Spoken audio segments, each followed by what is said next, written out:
సంభాషణ ఎదుటి ఎట్లా మాట్లాడాలి తెలుసుకోలేదు. ఆ సంభాషణ నైపుణ్యాన్ని మా ఎదుటి వాడు ఎంతవరకు నీతో మాట్లాడాడో నువ్వు కూడా అంతవరకే మాట్లాడు.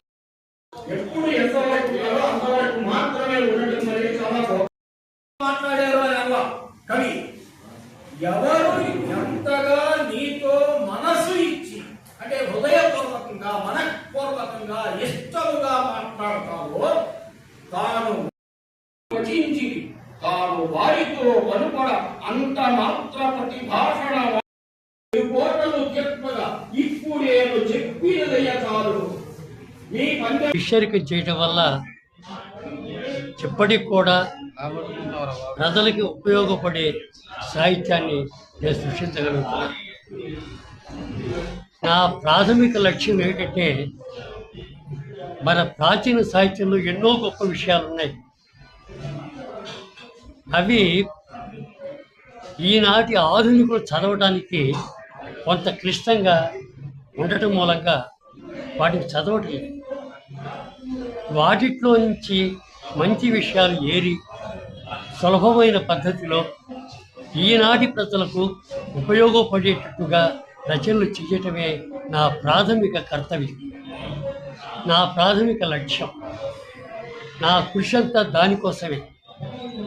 నేను ఎప్పుడు కూడా కీర్తి ప్రతిష్టలు ఆశించకుండా కేవలం ఒక పుణ్యం కోసమే, ఒక పరమార్థ దృష్టితోనే నా సాహిత్య రచన అంతా కూడా ఇప్పటిదాకా సాగింది. మా ఇంటి పేరు పింగళి లక్ష్మీకాంతం గారు గొప్ప కవి. అసలు మా వంశం సాహిత్య వంశం అని పేరు రావడానికి కారణం అష్టదిగ్గజాల్లో ఒకడైన పింగళి స్వర్ణామాత్యుడు. మా ముత్తాత గారు పింగళి రామయామాత్యుడు, ఆయన గొప్ప కవి. మా తండ్రులు తాత అందరూ కూడా గొప్ప పండితులు. ఆ వంశంలో పుట్టినందుకు ఆ వంశానికి ప్రతిష్ట తీసుకురావటం లక్ష్యంగా నేను ఇప్పటిదాకా ప్రయత్నం చేస్తున్నాను. కోళ్ళ నారాయణరావు గారు కానీ, ఉమా సాంబశివరావు గారు, ఇట్లాంటి ఎంతోమంది మిత్రులు నా సాహిత్య ప్రయాణంలో నాకు చేదోడు వాదుగా నిలబడ్డారు. ఈ మిత్రుల యొక్క సాహచర్యమే అదే నా కీర్తి, దానిని కీర్తిగా భావిస్తున్నాను. ఇది లక్ష్మీకాంతం గారి మీద, పింగళి స్వర్ణ మీద 3 కావ్యాలు ఉన్నాయి. 3 కావ్యాల మీద నేను రచనలు చేశాను. ఇది ఒక రకంగా పితృదేవతల రుణం, ఋషి రుణం తీసుకోవడం లాంటిది. మన అంతరం కూడా మన పూర్వ ఋషులు, వాళ్ళ శాస్త్రజ్ఞులు కానీ కవులు కానీ వాళ్ళు ఏ పరమార్థం కోసం అయితే రచించారో దాన్ని తర్వాత తరాలకు అందించటమే విద్యావంతులైన మా వంటి వారి యొక్క లక్ష్యం. అందరి లక్ష్యం కూడా అట్లానే ఉండాలని కోరుకుంటున్నాను. ఆస్తి అందరు ఇస్తారు, సంపద ఇస్తారు, అట్లనే రూపం మా అబ్బాయికి నా పోలికలు వస్తాయి. కానీ నా సాహిత్యం నా సహచరులకి, నా మిత్రులకి, నేను సంచరించిన ప్రజలందరికీ కూడా అందించాలని నేను కోరుకుంటున్నాను. శాతవాహన కళాశాలలో 28 సంవత్సరాలు నేను ఉద్యోగం చేశాను. కలెక్టర్ ఉద్యోగం చేసే అంటే కానీ గ్రేడు ఏమంటారు వాటిని, ఆ పరీక్షలు ఏమో ఉంటాయి, గ్రూప్ 1 పరీక్షలు, వాళ్ళ కోచింగ్ ఇచ్చాను. ఎప్పుడు ఎవరికి ఏం చేసినా ఏమి చేయగలమా, నాకు మా గురువు అందించిన దాన్ని మళ్ళీ తిరిగి ఎట్లా ఈ తరానికి అందించగలమా, అది ఒక్కటే నా తపన. భగవంతుడు ఇంతవరకు ఆరోగ్యం ఇచ్చారు. నా ఆరోగ్యం ఉన్నంత వరకు ఇదే లక్ష్యంతో నేను పనిచేస్తానండి.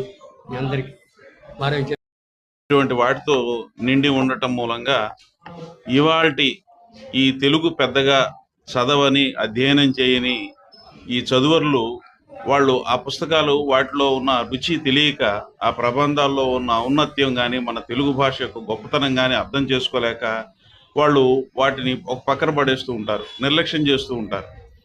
అటువంటి సందర్భాల్లో మనం కొంతమంది పెద్దల ద్వారా, మంచి విశ్లేషకులు, అలాగే వ్యాఖ్యానం రాయగలిగిన మన పింగళి వెంకటకృష్ణారావు గారు వంటి పెద్దల ద్వారా మనం ఏమి ఎక్స్పెక్ట్ చేస్తామంటే వాటన్నింటినీ కూడా సరళీకరించటం. అంటే ఇవాళ వాళ్ళకి అర్థమయ్యే ఆ సరళమైన భాషలో మళ్ళీ వాటిని తిరిగి రాసి, లేదంటే ఒకవేళ తిరిగి రాయని పక్షంలో వాటిలో ఉన్న రుచిని ఒక సారాంశంగా మనకి ఉదాహరిస్తూ రకరకాల పోలికలు ఇవన్నీ కూడా తీసుకొస్తూ వాటిని కూడా ఈ రోజున ఇదేదో పాత చింతకాయ పచ్చడి అన్నట్టుగా కాకుండా, వాస్తవానికి పాత చింతకాయ పచ్చడి చాలా బాగుంటుంది. అయితే పాత చింతకాయ పచ్చడి అన్నట్టుగా కాకుండా ఇవాళ సమాజానికి అది ఏ రకంగా ఉపయోగపడుతుంది, అలాగే దాంట్లో ఉన్న మంచి విషయాలు ఈ రోజున సమాజంలో మనం పాటించాల్సినవి ఏమున్నాయి, ఇవన్నీ కూడా ఈ సమకాలీన పరిస్థితులకు అనుగుణంగా వాటిని వ్యాఖ్యానిస్తూ చాలా అద్భుతంగా రాసే ఇటువంటి గొప్పవారు. వారి దగ్గర నుంచి ఇంకా ఇటువంటి ఈ ప్రభావతి ప్రద్యుమ్నం కంటే ముందు చాలా రాశారు. అలాగే ఆ తర్వాత కూడా ఇంకా చాలా ఇటువంటి ఆ ప్రబంధాల్లో ఉన్న, ఆ తర్వాత పురాణాల్లోనూ ఇటువంటి వాటిలో ఉన్న ఆ రుచిని అందరికీ వారి రచనల ద్వారా వడ్డించాలని, పంచాలని, మేమందరం కూడా అటువంటి ఆ ప్రబంధాల్లో ఉన్న గొప్పతనాన్ని తెలుసుకోవాలని, ఆ కల్పనల్ని ఆస్వాదించాలని మేము కోరుకుంటూ, మాతో పాటు ఇవాల్టి ఈ తెలుగుని కొంత రకరకాల ఉపాధుల కోసం కానీ, ఇంకా ఇతర కారణాల మూలంగా కానీ నిర్లక్ష్యం చేస్తున్న వాళ్ళందరూ కూడా ముందుకు వచ్చి వాటిని ఆస్వాదించాలని చెప్పి మేము కోరుకుంటున్నాం.